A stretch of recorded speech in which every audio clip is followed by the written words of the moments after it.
कई लेखकों ने लिखा है, लेकिन जब शकील आजमी साहब लिखते हैं तो ये अपने आप में इसका अंदाज भी अलग हो जाता है।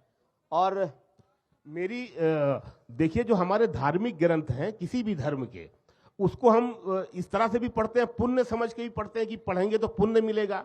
लेकिन मैं आपको भरोसा दिलाता हूं, मेरी रामायण अलग है। ये दूसरी जो रामायण है वो कहानियों के जरिए लिखी गई है, और मेरी रामायण किरदारों के जरिए, जैसे अभिषेक भाई ने भी बताया, किरदारों के जरिए लिखी गई है।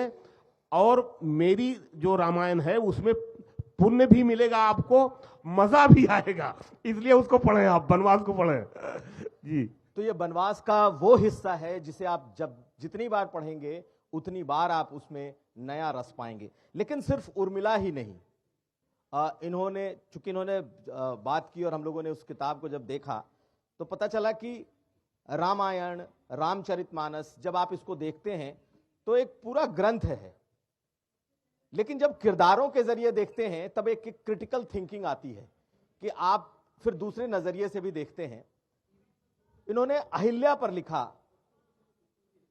राम तुम क्यों मुझे छूकर गुजरे, राम तुम मुझे क्यों छूकर गुजरे, तोड़कर पत्थर से क्यों निकाला मुझे, मूर्ति ही रहने देते पत्थर ही रहने देते।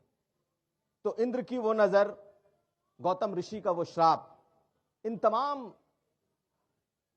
किरदारों को समेटे हुए जब इन्होंने ये गजल लिखी, इसका भी रामायण, राम, इनसे बड़ा गूढ़ जुड़ाव है। सर ये तो ऐसा जुड़ाव, अच्छा हाँ कुछ कह आप? नहीं, तो ये जो आपने लिखा, फिर मैं वही कहता हूं कि शकील आजमी जब राम के कथा और उनके किरदारों में घुसते हैं तब ऐसी रचनाएं फूटती हैं। वो किरदारों में जाना बहुत जरूरी है, बल्कि अपने आप में उनको समा लेना। पहले तो आप उसमें समाते हैं, फिर उसको अपने आप में समाते हैं, समोते हैं, तब जाके उसको जीते हैं आप, फिर उसके बाद ही लिख पाते हैं। अहिल्या का बड़ा राम कथा से या रामायण से जुड़ाव है। और वो जुड़ाव कैसा है, अगर अहिल्या का कैरेक्टर ना होता तो ये जो पूरे जंगल में और वहाँ की बस्तियों में जो मशहूर हो गया था कि भाई कोई बंदा आया है जिसका नाम राम है, और वो तो पत्थर छू देता है तो वो औरत बन जाती है, वो पत्थर औरत बन जाता है, मूर्ति औरत बन जाती है। इसीलिए तो केवट अपनी नाव में नहीं बैठा रहा था राम जी को कि भैया मेरा तो यही कमाने का साधन है, और अगर आपको इसमें बैठेंगे, इसमें लोहा भी है, पत्थर भी है, लकड़ी भी है, अगर कहीं ये औरत बन गई तो मेरा तो धंधा ही खत्म हो जाएगा, और एक पहले से है, दोनों को कहां से खिलाऊंगा मैं। तो इसलिए वो केवट राम जी को उसमें नाव में नहीं बैठा रहा था। तो जब जंगल में एंटर हुए राम जी, सीता जी और लक्ष्मण, तो अहिल्या का कैरेक्टर आप सब जानते हैं? हाथ उठा के बताएं कितने लोग जानते हैं।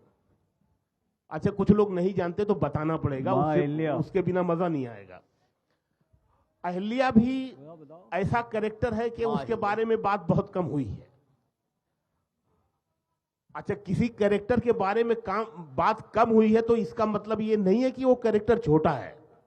छोटा इसलिए आप समझते हैं कि उसके बारे में बात कम हुई है, वरना रामायण के सारे कैरेक्टर इतने बड़े हैं। त्रिजटा को देख लीजिए, जो राक्षसी है उसका इतना बड़ा कैरेक्टर है, बाद में आते हैं उस पर हम।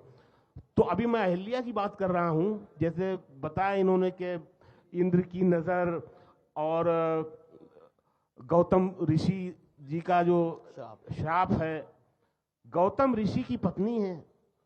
ऋषि होना भी कोई बड़ी छोटी बात थोड़ी ना होती है। ऋषि बहुत बड़े संत महात्मा होते हैं। अब गौतम ऋषि अहिल्या के पति हैं। इंद्र देव जो हैं वो लोभित हो गए हैं अहिल्या पर। अब उस बेचारी की क्या गलती है, उसका क्या दोष है? जब इनको पता चलता है तो वो समझते हैं सारी गलती इसी की है, मेरी पत्नी की, और उसको शापित कर देते हैं। और उसे ये भी बताते हैं कि कभी राम जी तुम्हारे पास से गुजरेंगे और उनके पांव के स्पर्श से तुम वापस अपने इंसानी रूप में वापस आ जाओगी। ये है अहिल्या का बैकग्राउंड, जो अब आप समझ गए होंगे। मेरी नज्म, मेरी कविता वहां से शुरू होती है जब अहिल्या अपने इंसानी रूप में राम जी के पांव के स्पर्श के बाद अपने इंसानी रूप में आ गई है। यहां से मेरी कविता शुरू होती है, जो आज भी, आज जो महिला हैं हमारे देश में या दुनिया में, कितना जुड़ती है ये कविता। ये सारी महिलाओं की कविता है। ये महिलाओं के लिए आप एक बार ताली बजा सकते हैं। कविता सुनने के बाद अच्छी लगेगी तो बजाना, लेकिन महिला जो है, अब आप इस कैरेक्टर अहिल्या का ये है। मेरी नज्म, मेरी कविता वहां से शुरू होती है जब वो अपने इंसानी रूप में आ गई हैं। 2-3 लाइनें सुनाई थी अभिषेक भाई ने, मैं शुरू से वहीं से सुना रहा हूं आपको। छोटी सी कविता है, लेकिन आप देखिए कितनी गहरी है। छोटी कविता है लेकिन बड़ी कविता है, क्योंकि कैरेक्टर बड़ा है। राम तुम क्यों मुझे छूकर गुजरे, तोड़कर क्यों मुझे पत्थर से निकाला तुमने। मूर्ति ही मुझे रहने देते, मूर्ति होती तो शायद मेरी पूजा होती। मूर्ति होती तो शायद मेरी पूजा होती। औरतें देवियां मरकर ही बना करती हैं। वाह वाह वाह, बहुत बढ़िया, बहुत शानदार।